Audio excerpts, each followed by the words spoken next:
ਜਿਹੜਾ ਇੰਤਹਾ ਪਸੰਦ ਭਾਰਤ ਹੈਗਾ, ਖਾਸ ਕਰਕੇ ਮੋਦੀ ਸਰਕਾਰ ਜਿਹੜੀ ਹੈਗੀ ਹੈ, ਇਹਦੇ ਤਨ ਦੇ ਉੱਤੇ ਕਹਿੰਦੇ ਨਾ ਕਿ ਮਾੜਾ ਜਾਂ ਕੋਈ ਲੀੜਾ ਜਾਂ ਉਹ ਲੀੜਾ ਵੀ ਨਹੀਂ, ਬਲਕਿ ਮਾੜੀ ਜੀ ਲੀਰ ਹੀ ਕੋਈ ਬਚ ਜਾਵੇ, ਉਹ ਵੀ ਨਹੀਂ ਬਚੀ ਹੈ ਕਿ बुरी तरह बेनकाब हो चुके हैं। और बुरी तरह मैं तो ये कहांगी कि बिल्कुल ही नंगा हो चुके हैं। अपने वजूद दे उत्ते अपने आप नूं ढकण वास्ते हत्थां बाहां दा सहारा लैंदा कि मैं अपने आप नूं इत्थों लुको लवां, इत्थे लुको लवां, लेकिन जित्थों लुकाउंदा है तो दूजा पासा नंगिया होया हुंदा है। ये जिहड़ा सहूनी माइंडसैट रखण वाली मोदी सरकार है ना, ये सिखां दे बेईमाना कतलेआम दे एतराफ दे उत्ते बुरी तरह डरदी पई है, थर थर कंबदी पई है। सिख बरादरी के उत्ते होने वाले बदतरीन मजालिम के उत्ते जिहड़ी फिल्म बनी है, जिहदा अजकल बड़ा चर्चा चलता पिया, सतलुज, हुण ये मोदी सरकार दे जिहड़ी गल दी हड्डी है ना, वो बन चुकी है, बल्कि अड़ चुकी है। उत्थे मशहूर भारतीय गुलकार और अदाकार जलजीत दोसांझ जिहड़े ने, उन्हां वास्ते जिहड़ी ये फिल्म है वो उन्होंने बनाई है और इस फिल्म ने पूरी दुनिया दे विच एक तूफान खड़ा कर दिता है। ये फिल्म सिख बरादरी के माजी दे विच होने वाले वैश्याना मजालिम और इंसानी हकूक दी संगीन खिलाफ वर्जियां दे करके हसास मौजू दे उत्ते बनाई गई है। अच्छा, इस पूरी फिल्म की जिहड़ी कहानी है ना, वो इंसानी हकूक के अजीम कारकुन और सिख रहनुमा शहीद जसवंत सिंह खालड़ा साहब की हकीकी जिंदगी के आले दुआले घुमदी है। फिल्म जिहड़ी है उहदे विच सन 1984 दे विच सिखां दे कतले आम दे करके इहदे दौरान जसवंत सिंह खालड़ा दे लाजवाल किरदार और उन्हां दियां बेमिसाल बहादरी दी खुल के नुमाइंदगी करती है। ये ओही निडर इंसान से, एक बैंकर से, लेकिन इन्हें देखा कि मेरे आले दुआले जो हुंदा पिया मैं चुप नहीं बवांगा। ये उन्हां चों शामिल सी ये महान इंसान जिहड़े कुछ लोग कहते हैं ना कि भी जो मर जाते उदों फैसला करते कि ओह मैं जिंदगी च कुछ गलत कर बैठा। ये उन्हां चों सी जिन्हें अपने आले दुआले कुछ गलत होंदा देखा तो उहदे उत्ते आवाज़ चुकना जरूरी समझिया, जिन्हें 80-90 की दहाई दे विच भारतीय पंजाब के अंदर हज़ारां सिखा नौजवानों के मावरा अदालत कतल और उन्हां दियां खुफिया इज्तमाही कबरां दे मुतल्लिक तारीखी तहकीकात की। फिल्म दे विच जसवंत सिंह खालड़ा का यह तारीखी किरदार खुद दिलजीत दोसांझ ने निभाया।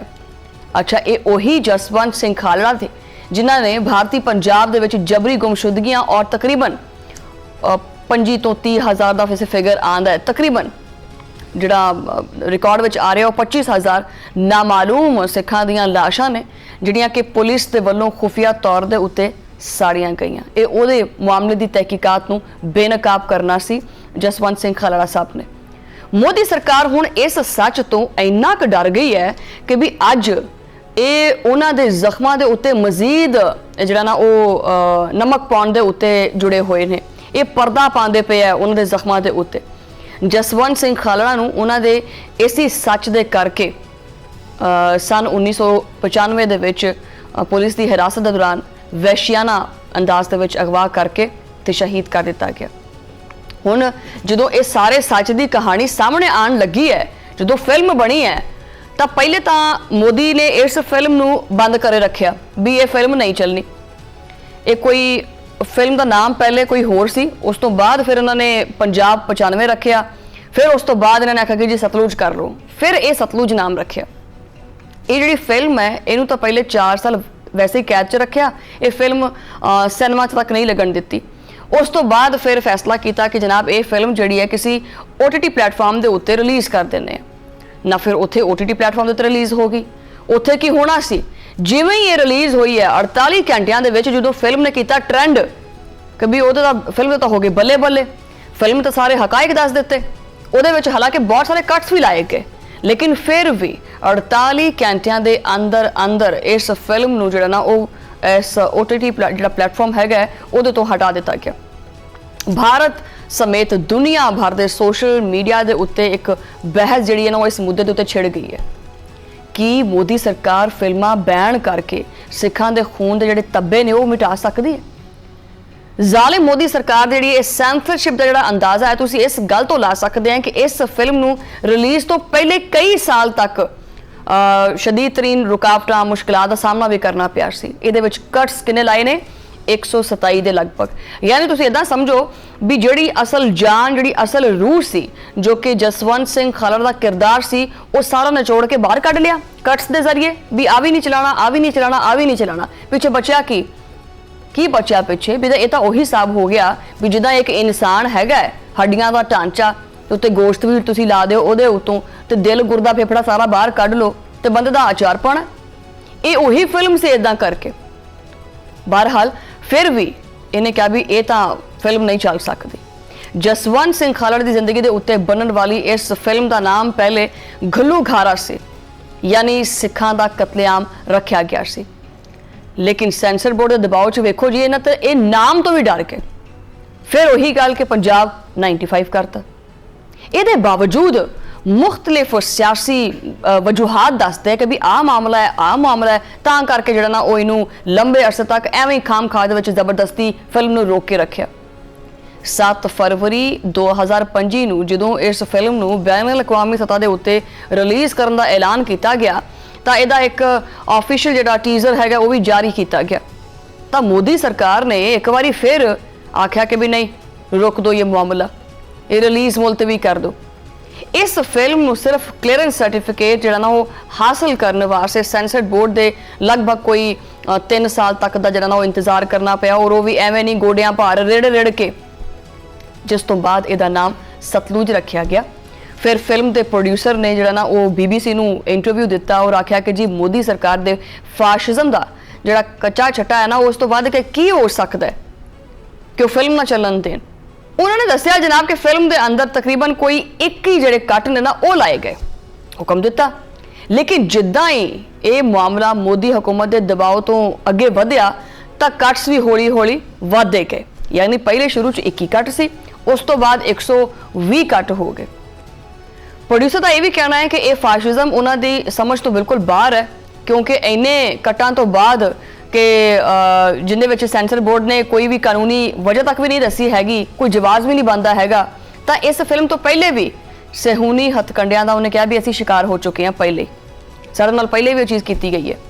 ਸਿਆਸੀ ਜਿਹੜੀ ਹਸਾਸੀਅਤ ਹੈ, ਜਿਹੜੀ ਨਰਮੀ ਹੈ ਔਰ ਇੰਡੀਅਨ ਸਟੇਟ ਦੇ ਦਬਾਅ ਦੇ ਕਰਕੇ ਸਨ 2023 ਦੇ ਵਿੱਚ ਜਿਹੜਾ ਨਾ ਉਹ ਟੋਰਾਂਟੋ ਦੇ ਵਿੱਚ ਇੰਟਰਨੈਸ਼ਨਲ ਫਿਲਮ ਫੈਸਟੀਵਲ ਦੇ ਵਿੱਚ ਇਹਦਾ ਇੱਕ ਤੈਅਸ਼ੁਦਾ ਜਿਹੜਾ ਗਾਲਾ ਪ੍ਰੀਮੀਅਰ ਸੀ ਉਹ ਵੀ ਮਨਸੂਖ ਕਰਾ ਦਿੱਤਾ।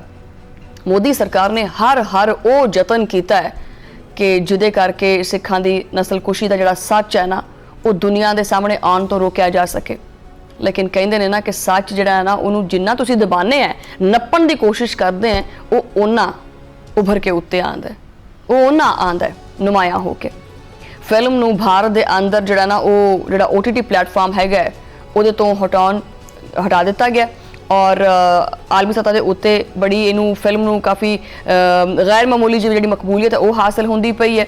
ਅਮਰੀਕਾ, ਕੈਨੇਡਾ, ਆਸਟ੍ਰੇਲੀਆ ਔਰ ਹੋਰ ਵੀ ਬਥੇਰੇ ਯੂਰਪੀ ਮਮਾਲਿਕ ਹੈਗੇ ਨੇ ਜਿਨ੍ਹਾਂ ਨੇ ਆਖਿਆ ਕਿ ਜੀ ਜਿਹੜਾ ਇਹ ZEE5 ਗਲੋਬਲ ਹੈਗਾ ਕੋਈ OTT ਪਲੇਟਫਾਰਮ ਉਹਦੇ ਜ਼ਰੀਏ ਇਸ ਫਿਲਮ ਦੀ ਦਸਤਿਆਬੀ ਨੇ ਇੱਕ ਚੀਜ਼ ਦੱਸੀ ਹੈ ਕਿ ਜਿਹੜੇ ਨਾਜ਼ਰੀਨ ਨੇ ਉਹ ਬਹੁਤ ਵੱਡੀ ਤਾਦਾਦ ਦੇ ਵਿੱਚ ਇਸ ਫਿਲਮ ਨੂੰ ਡਾਊਨਲੋਡ ਵੀ ਕਰ ਚੁੱਕੇ ਹੈ।